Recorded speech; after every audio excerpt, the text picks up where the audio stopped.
TDR bonds లబ్ధిదారులకు అందరికీ పేరు పేరున హృదయపూర్వక నమస్కారం. మనం చూసాం కొన్నూరులో నడి రోడ్డు విస్తరణ పేరు మీద జరిగిన విధ్వంసాన్ని మనందరం కూడా చూడటం జరిగింది. నాకు తెలిసి అది కొన్నూరు చరిత్ర ఉన్నంత వరకు కూడా ఆ విధ్వంసం మన కళ్ళ ముందే కనపడుతూ ఉంటుంది. ఎందుకంటే నేను ఎంతో మందిని కలిశాను. ఆ రోజు కూడా చాలా మంది ఆ రోజున్న ప్రభుత్వం అంటే పాలకులు అంటే భయపడి మాట్లాడటానికి కూడా ఎవరో రాని పరిస్థితి నేను చూశాను.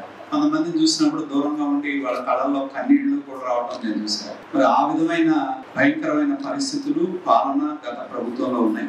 ఆ రోజు ఎన్నికల సందర్భంగా మేము చెప్పడం జరిగింది, ఎవరైతే దీనిలో ఆస్తులు కోల్పోయిన వాళ్ళు ఇదే నాడు ఎవరైతే ఉన్నారో వాళ్ళందరూ కూడా మేము బాండ్స్ ఇవ్వడం జరుగుతుందని చెప్పి ఆ రోజు హామీ ఇచ్చాం. దానిలో భాగంగా మొన్న 55 మంది దాకా మనం బాండ్స్ ఇవ్వడం జరిగింది. ఇంకా ఇవాళ ఒక 50 మంది దాకా బాండ్స్ ఇస్తా ఉన్నాం. ఇంకొక 42 మంది ఉన్నారు. వాళ్ళు ఎందుకంటే ఆస్తులు తగాదా కావచ్చు, అన్నదమ్ములు తగాదా కావచ్చు, వాళ్ళ మధ్య కుటుంబాల మధ్య ఉన్న వైషమ్యాల వల్ల ఆ 42 పెండింగ్ ఉన్నాయి. కొంతమంది ఇక్కడ లేకుండా ఎక్కడో దూరంగా ఉండటం వలన వాళ్ళు రెస్పాండ్ కాకపోవడం కానీ, ఎవరైతే రెస్పాండ్ అయ్యి మీరు ముందుకు వచ్చి మీరు రిజిస్ట్రేషన్ చేశారో ఇవాళ దాదాపు 55 మందికి ఇవాళ బాండ్స్ ఇష్యూ చేయడం జరుగుతుంది. ఎందుకంటే మన మున్సిపల్ అధికారులు కూడా చెప్పింది ఒకటే, మార్చి నెలాఖరు నాటికి ఇవన్నీ కూడా కంప్లీట్ చేయాలని చెప్పాం. కాకపోతే ఏంటంటే 2 నెలలు ఆలస్యంగా ఏదైతే 55 బాండ్స్ అన్ని కూడా పూర్తి చేసి ఇవాళకి ఎవరైతే ముందుకు వచ్చి మున్సిపాలిటీకి కాగితాలు ఇచ్చి మీకు సంబంధించిన డాక్యుమెంట్స్ ఇచ్చి అన్ని ఇచ్చారో ఆ 55 మందికి కూడా ఇవాళతో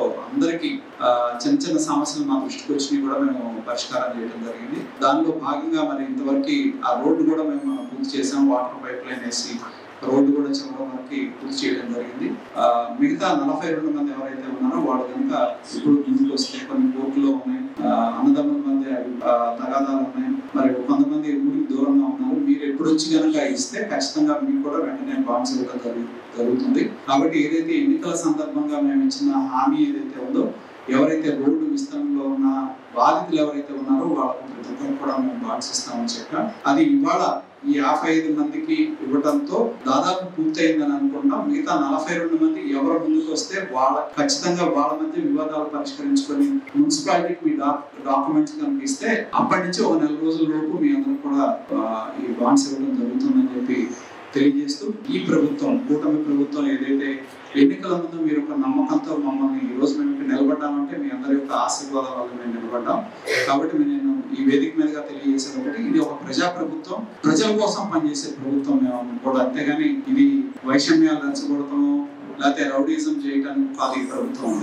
ప్రజలు ఎన్నుకున్న ప్రజా పాలనను అందించే ప్రభుత్వం ఇది, ప్రజల కోసం పనిచేసే ప్రభుత్వం. ఎందుకంటే పాలకులు అనే వాళ్ళకి మంచి చెడు విశ్లేషణ అనేది లేకపోతే అరాచకం అనేది వస్తుంది. కాబట్టి మనం చూసాం నిన్న కూడా, ఎందుకంటే ఎవరైనా ఎక్కడికైనా వెళ్ళచ్చు, అపోజిషన్ లో ఉన్న లీడర్ ఎక్కడైనా దొరకచ్చు, కానీ తన కారు కింద మనిషి పడితే కూడా ఆపన పరిస్థితి ఉందంటే దాన్ని బట్టి పరిస్థితి ఏంటనేది ఆలోచన చేయాలి. అంటే ఒక మనిషి ఆలోచన దృక్పథం, మనిషి మన బండి కింద పడితే లేదా మన కళ్ళెదురు యాక్సిడెంట్ జరిగితే మనం ఏం చేస్తాం, అవుతామా లేదా? ఆగమనేవాడు ఎంతమందో చెప్పండి నాకు. ఇక్కడ అందరం అవుతాం, సరే తర్వాత మనం సహాయం చేస్తామో లేదో కాస్త ముందైతే ఆగుతాం, ఆగి చూస్తాం, ఏంటని కనుక్కుంటాం. కొద్దిగా ధైర్యం ఉన్నాడైతే ఇది సహాయం చేస్తాం, మనకెందుకురా బాబు అంటే కొంచెం చూస్తాం, ఈ 2 చేస్తాం. కానీ 5 ఏళ్ళు ముఖ్యమంత్రిగా చేసిన వ్యక్తి తన బండి కింద మనిషి పడితే కూడా శవాన్ని తీసి మనిషిని పక్కన పడేసి పర్యటన ముగించుకొని మరి తనేదో ఒక గొప్ప ఇది చేస్తున్నట్టు ప్రభుత్వం మీద విమర్శలు చేయడం అంటే సమాజం ఆలోచన చేయాలి. కాబట్టి ఇటువంటి ఆలోచన, విస్తృత విధ్వంసమైన ఆలోచనలో,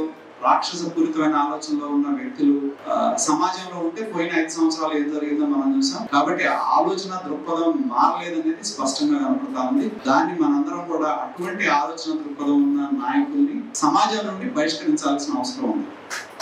అదొకటి మీ అందరూ కూడా గుర్తుపెట్టుకోవాలని కోరుతా ఉన్నా. ఎందుకంటే నాయకుడు అనే వ్యక్తికి విచక్షణ అనేది కోల్పోతే ఏమంటారు. కాబట్టి నేను కోరేది ఒకటే, మనం చేసే పని, ఎందుకంటే ఏ మతమైనా ఒకటే చెప్తుంది, మనకు కూడా చెప్తారు, ధర్మాన్ని కాపాడితే ధర్మం మనం రక్షిస్తాం. ధర్మం అంటే ఏంటి? మంచి చెడు విచక్షణ, ఏది మంచి ఏది చెడు, ఏ మార్గాన్ని వెళ్ళాలి. ఆ విచక్షణ నాయకత్వానికి కోల్పోయింది అనుకో సమాజంలో అరాచకం తప్పితే ఏముండదు. మీ ఆస్తులు ఉండవు. ఇప్పుడు మన కొన్నూరులో జరిగింది, ఎవరిని అడుగుతారు? పాడు నిలబెట్టి పొద్దున్న 5 దగ్గర సాయంత్రం వరకు 200 మంది పోలీసులు, నేనే చూడాలి 200 మంది పోలీసులు నన్ను అరెస్ట్ చేసేటప్పుడు వచ్చి ఉంటారు. ఆ రోజు వచ్చి ఉంటారు 200 మంది, మళ్ళీ మీ ఇల్లు పడగొడడానికి వచ్చి ఉంటారు 200 మంది పోలీసులు.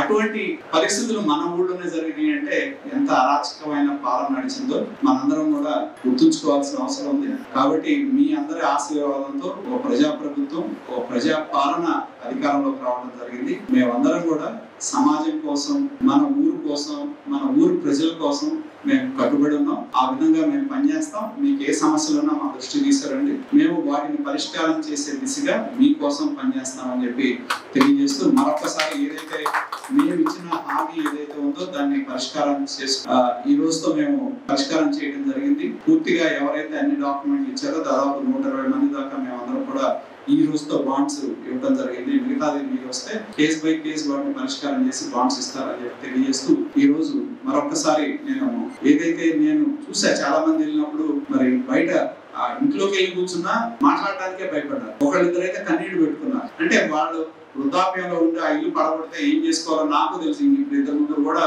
మరి పెళ్లి కాకుండా ఉండే మహిళలు కూడా ఉన్నారు. ఆ కుటుంబాలకు ఎవరు ఆధారం లేదు, ఏం చేయాలో తెలియదు. కాబట్టి ఒక్కొక్కళ్ళది ఒక్కొక్క కథ ఇక్కడ మన కొల్లూరు రోడ్లు. కాబట్టి ఏంటంటే ప్రజల బాధగా నాయకుడు అనేవాడు ప్రజల సమస్య తన సమస్యగా భావించాలి. నా సమస్య దేశం సమస్య అనుకోకూడదు. ప్రజల సమస్య నా సమస్యగా అనుకుంటే రాజ్యం నడుస్తుంది.